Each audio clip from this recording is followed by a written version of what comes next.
What's up, ladies and gentlemen? Wolfcryer here, and Diablo has just released the completed patch notes for Season 16, as well as a updated date for the Season 16 start.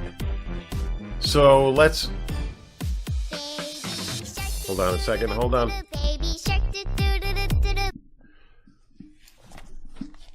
Yeah. Oh, hey, Wyatt. Hey, what's up? Oh, you saw my videos on the Innis builds for Season 16 on the PTR?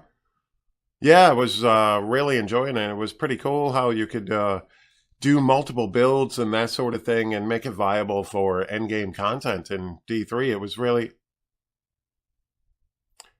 Oh. No, I get it. Sun Wukos, yeah. Yeah, I've had a ton of time practicing that. We've been playing that for a few seasons, yeah.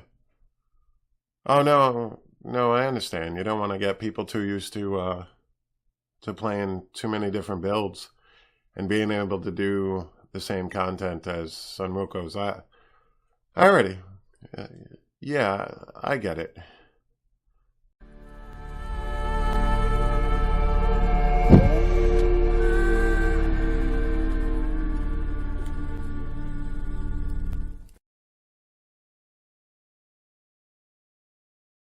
Alright, ladies and gentlemen, so Diablo has just released the updated patch notes for patch 2.6.4 going into Season 16 for Diablo 3, and I will be doing another video with all of the changes and that sort of thing over the next day or two, so I will be getting that information out to you, but this video I pretty much just want to vent because I am a main monk player, and I love the monk. Love playing different builds for the monk like Uliana's Exploding Palm, Sun Wukos Wave of Light, and I was really excited about the Innis changes coming for Season 16. The Innis set has been out of the loop for such a long time, and the previous patch notes really buffed this up to the point where it was not only competing with Sun Wukos Wave of Light and Uliana's Exploding Palm, but it was able to surpass that. But it was only able to surpass Sun Wukos Wave of Light pretty much because of the Ring of Royal Grandeur buff that you get in Season 16. On non-season or post-Season 16, it would pretty much be on par, possibly even slightly below. And that was due to the fact that effectively, Innis got a 15,000% damage increase for all of the builds. Every skill, as long as you ran 5 pieces of Innis, thanks to that Ring of Royal Grandeur buff, you got the 6-piece set bonus that gave you 15,000% damage increase to your skills, which is pretty awesome and right on par with that Sun Wukos buff, which also got buffed up to 15,000% damage increase. And there were many builds capable of doing higher content now because of that buff, and that was Innis Wave of Light, Innis Lashing Tail Kick, Innis and Uliana's 4-piece, where you could run that 7-sided strike build. Innis Generator was able to maintain a position in the top GRs, and I'm leaning towards Innis Wave of Light would probably have been the best build for the Innis version of the monk, and it would have been the best build overall. It still would have been a Wave of Light version, but it would have been Innis, something a little bit different, and you could still run some of the other builds and progress into higher and higher content. Innis Gen was a solid 110 plus build. Innis Uliana's 4-piece 7-sided strike build was a 115 plus build for sure, and I was really happy with these changes because I've always loved the Innis set. I've always loved the monk, and it's been something that I've been looking forward to play for Season 16. I was wicked hyped about the changes to the Innis set.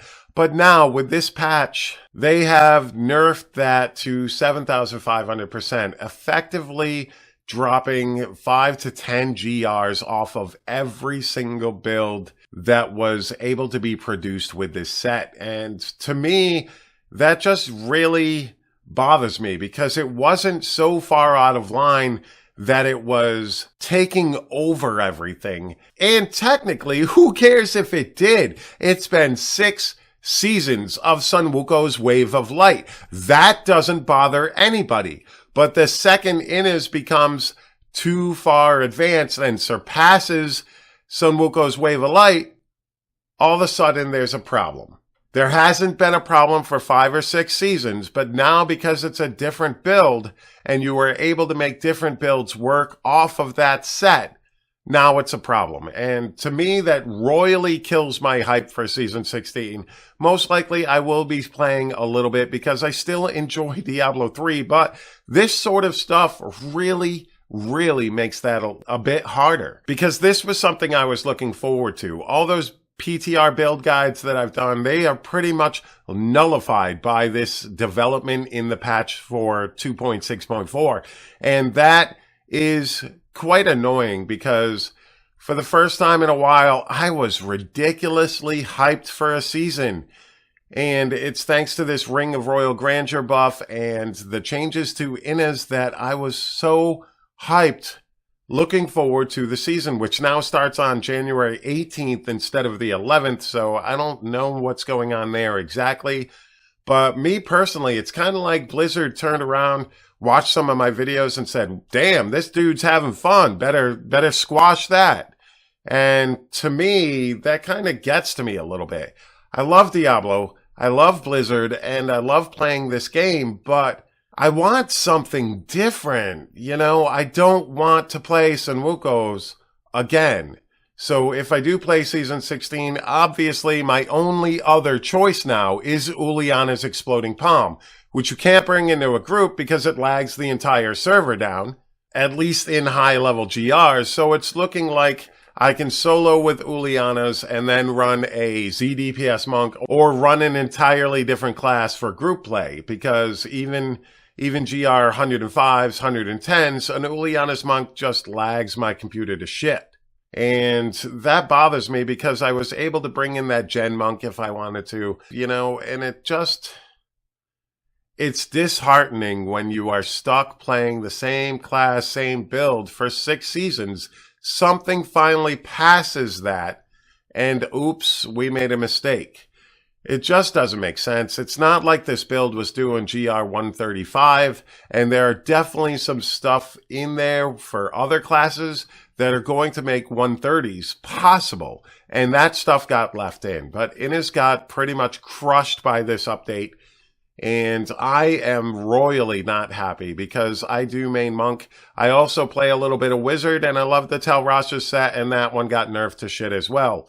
So, like I said, I will be doing another video at some point, either today or tomorrow, regarding this full patch and go over everything with you guys. But right now, I am just wicked pissed off because I was looking forward to this change. I was looking forward to this season of not playing Sun Wuko's and not being forced into just one build.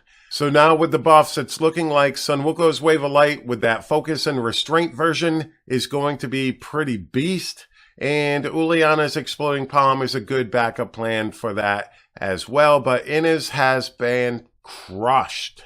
So my dreams of playing multiple Innis builds during the season is pretty much over unless I want to just use it for T13 farming and that sort of thing. But let's face it, Sun Wuko's was already the better T13 farmer because you can run the Sage's set thanks to that free Ring of Royal Grandeur buff. So overall, it's looking like Sun Wuko's Wave of Light is going to be the best T13 farmer and the best overall solid Greater Rift pusher, with Uliana's Exploding Palm being a close second. And I will put up a full tier list for the monk at some point as well over the next few weeks, so look out for that. And I do plan on playing a little bit of Season 16, but we'll see how long this can hold my attention, because so far, seasons as they progress are holding my attention for less and less time. And this was one time that I was looking forward to being able to run multiple builds. I could look into LON builds because that got a substantial buff and actually surpassed the Innis set as far as buffs go. But I just don't know. Right now, I'm just really upset that they did this to the Innis set because it wasn't something that was so over the top that it wasn't able to be competed with at all. And that's just annoying. Personal opinion, I mean, I just wanted the Innis buff because It was a pretty cool set. It was a pretty cool idea to be able to run multiple builds off of your set, instead of what this game does, which is pigeonhole you into one set, one build, one viable option for GR pushing. And it's kind of a setback. It's a step backwards, in my opinion, for the monk. Now, I'll review all the other classes, that sort of thing, when I do the full patch update video. But for the monk, this is a step backwards. This is a step back to Season 15, Season 14, Season 13, Season 11, Season 10, etc. There's just so much that could have been done with the inner set, and now that's gone. My hype for Season 16 is quickly fading thanks to this update, and that sucks. All right, ladies and gentlemen, thank you so very much for taking the time out of your day to click my video. Sorry this video went a little bit ranty, but it had to be said. I needed to get my feelings out to you guys because I am and have always been a monk main, at least since Season 5. And I really like the class. I really love the inner set, and I just wanted more out of it. And it just bothers me. So I figured I'd get that out to you guys, get a video out to you guys. Thank you so very much for all your support. I always greatly appreciate it. Don't forget to stop by the Twitch stream, twitch.tv/Wolfcryer. Hit me up on Patreon if you guys want to support me more, or feel free to join the channel down below as well. But make sure you hit that like button and hit that subscribe button. That's what helps out the most. And thank you all once again. You all have a fantastic day. Peace.